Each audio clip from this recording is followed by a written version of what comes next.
ನಮಸ್ತೆ ವೀಕ್ಷಕರೇ, ಅಮ್ಮನ ಅಡುಗೆ ಚಾನೆಲ್ಗೆ ಸ್ವಾಗತ ಸುಸ್ವಾಗತ. ನಾವಿವತ್ತು ಚಕ್ಲಿ ಮಾಡೋಣ. ಚಕ್ಲಿ ಮಾಡೋದು ಹೇಗೆ ಅಂತ ನೋಡೋಣ ಬನ್ನಿ. ನಾನು ಇದಕ್ಕೆ 3/4 ಗ್ಲಾಸಷ್ಟು ಉದ್ದಿನಬೇಳೆನ ಬೆಚ್ಚಗೆ ಮಾಡಿಕೊಂಡು ಪೌಡ್ರ್ ಮಾಡಿಕೊಂಡು ಹಾಕ್ಕೊಳ್ತಾ ಇದ್ದೀವಿ.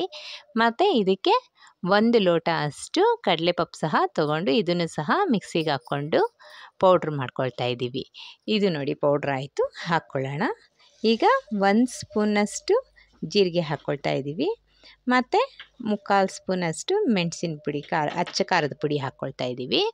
ಈಗ ರುಚಿಗೆ ತಕ್ಕಷ್ಟು ಉಪ್ಪು ಹಾಕ್ಕೊಳ್ತಾ ಇದ್ದೀವಿ. ಈ ಮಿಕ್ಸ್ಗೆ 4 ಕಪ್ಪಷ್ಟು ಅಕ್ಕಿ ಹಿಟ್ಟು ತೊಗೋತಾ ಇದ್ದೀವಿ. ಇದು 4 ಕಪ್ಪಷ್ಟು ಅಕ್ಕಿ ಹಿಟ್ಟಿಗೆ 1 ಕಪ್ಪು ಕಡಲೆಪಪ್ಪು, 3/4 ಕಪ್ಪು ಉದ್ದಿನಬೇಳೆ ಸಾಕಾಗುತ್ತೆ. ಕೆಲವರು ಕಡಲೆಪಪ್ಪಲ್ಲೇ ಮಾಡ್ತಾರೆ. ನಾವು ಕಡಲೆಪಪ್ಪು ಉದ್ದಿನಬೇಳೆ ಎರಡೂ ಹಾಕ್ಕೊಂಡು ಮಾಡ್ತಾಯಿದ್ದೀವಿ. ಎಲ್ಲ ಥರದಲ್ಲೂ ಚಕ್ಲಿ ಮಾಡ್ಬೋದು. ಇದು ಒಂಥರ ರುಚಿ ಇರುತ್ತೆ. ಬಿಸಿ ಬಿಸಿ ಕುದೀತಾ ಇರೋ ಎಣ್ಣೆನ ಅರ್ಧ ಕಪ್ನಷ್ಟು ಎಣ್ಣೆನ ಹಾಕ್ಕೋಬೇಕು. ನೋಡಿ, ಚೆನ್ನಾಗಿ ಕುದೀತಾ ಇರೋ ಎಣ್ಣೆ ಹಾಕ್ಕೊಂಡ್ರೆ ತುಂಬ ಚೆನ್ನಾಗಿರುತ್ತೆ. ಅದನ್ನು ಚೆನ್ನಾಗಿ ಮಿಕ್ಸ್ ಮಾಡಿಕೊಂಡ್ರೆ ಚಕ್ಲಿ ಪೌಡ್ರ್ ರೆಡಿ.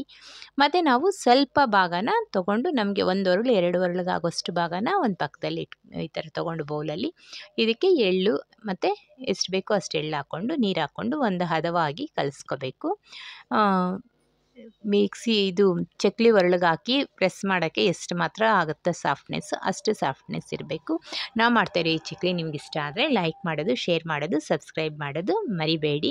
ಮತ್ತು ನೀವು ಮಾಡಿ ಹೇಗೆ ಬಂತು ಅಂತ ತಪ್ಪದೆ ಕಾಮೆಂಟ್ ಮಾಡಿ ತಿಳಿಸಿ. ಈ ಚಕ್ಲಿ ನಿಮ್ಗೆ ಹೇಗೆ ಅನ್ನಿಸ್ತು ನಾವು ಮಾಡ್ತಾಯಿರೋ ಚಕ್ಲಿ ಅಂತಂದ್ಬಿಟ್ಟು. ನೀವು ಮಾಡಿದರೆ ಅದರ ಟೇಸ್ಟ್ ಹೇಗಿದೆ ಅಂತಲೂ ತಿಳಿಸಿ. ನೋಡಿ, ಈ ಥರ ಚಕ್ಲಿ ಹಿಟ್ಟನ್ನು ನೀಟಾಗಿ ಕಲಿಸ್ಕೋಬೇಕು. ಸಾಫ್ಟಾಗಿ ಸ್ಪಾಂಜಿಯಾಗಿದ್ದರೆ ಅದು ಪ್ರೆಸ್ಸಲ್ಲಿ ಒತ್ತೋದಕ್ಕೆ ನಮಗೂ ಸಹ ತುಂಬ ಸುಲಭ ಆಗುತ್ತೆ. ನೀವೇನಾದರೂ ಮಾಡಿದರೆ ನೀವು ಯಾವ ಥರ ಚಕ್ಲಿ ಮಾಡ್ತೀರಾ ಅಂತಂತ ಸಹ ಕಾಮೆಂಟ್ ಮಾಡಿ ತಿಳಿಸಿ. ಈಗ ಇದನ್ನು ಚಕ್ಲಿ ಒರಳಿಗೆ ಹಾಕ್ಕೊಂಡ್ರೆ ನೋಡಿರಿ ನೀಟಾಗಿ ಬರ್ತಾಯಿದೆ. ಏನಾದರೂ ಫಂಕ್ಷನ್ಗಳು ಅದು ಇದು ಅಂತಂದರೆ ಎಲ್ಲರೂ ಮನೆ ಮಂದಿ ಎಲ್ಲ ಸೇರ್ಕೊಂಡು ಮಾಡೋದ್ರಲ್ಲೇ ಇದೆ ಅಲ್ವಾ ಮಜಾ. ನಿಮ್ಮ ಮನೇಲಿ ಹೀಗೆಲ್ಲ ಮಾಡ್ತೀರಾ ಅಂತ ಕಾಮೆಂಟ್ ಮಾಡಿ ತಿಳಿಸಿ. ಈಗ ಇದನ್ನು ಒಂದು ತೇವ ಬಟ್ಟೆಯನ್ನು, ಒಂದು ಕಾಟನ್ದು ತೇವದ ಬಟ್ಟೆ ತೊಗೊಂಡು ಈ ಥರ ಒತ್ಕೋಬೇಕು ಚಕ್ಲಿಗಳನ್ನೆಲ್ಲ ಒತ್ಕೊಂಡ್ಬಿಟ್ರೆ, ಒಂದು 5-6 ಒತ್ಕೊಂಡ್ಬಿಟ್ರೆ ಬಾಣಲಿಗೆ ಒಂದೇ ಸಲ ಬಿಡೋದಕ್ಕೆ ಸರೋಗುತ್ತೆ. ಒಂದೇ ಸಲ ಬಿಟ್ಟಾಗ ಒಂದೇ ಹದವಾಗಿ ಚಕ್ಲಿಗಳೆಲ್ಲ ಬೇಯುತ್ತೆ. ಇಲ್ಲ ಒಂದು ಬೆಂದು ಬಿಡುತ್ತೆ, ಒಂದು ಹಾಗೆ ಇರುತ್ತೆ, ಹಂಗಾಗ್ಬಿಡುತ್ತೆ ಅಲ್ವಾ. ಒಂದೊಂದೇ ಒತ್ಕೊಂಡ್ರೆ ಈಗ ಮಾಡಿಕೊಂಡ್ರೆ ಎಲ್ಲನೂ ಒಂದೇ ಟೈಮ್ಗೆ ಅಟ್ ಎ ಟೈಮ್ ಎಲ್ಲ ಸುಡುತ್ತಲ್ವ. ಹಾಗಾಗಿ ತುಂಬ ಚೆನ್ನಾಗಿ ಬರುತ್ತೆ. ನೋಡಿ, ನೀಟಾಗಿ ಬರ್ತಾ ಇದೆ. ಅಂದರೆ ನೀಟಾಗಿ ಬಂದಿಲ್ಲ ಅಂತಂದರೆ ನಾವು ನೀಟಾಗಿ ಸರ್ವ್ ಮಾಡ್ಕೋಬಹುದು.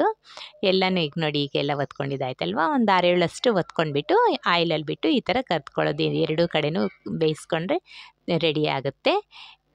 ನೋಡಿ, ಒಂದೇ ಸಮವಾಗಿ ಗೋಲ್ಡನ್ ಬ್ರೌನ್ ಬಂದಿದೆ. ಎಷ್ಟು ಚೆನ್ನಾಗಿದೆ ಅಲ್ವಾ. Thank you for watching. ನೀವು ಸಹ ನಿಮ್ಮ ಮನೇಲಿ ಈ ಥರ ಮಾಡಿ ಹೇಗೆ ಬಂತು ಅಂತ ತಿಳಿಸಿ. Thank you for watching.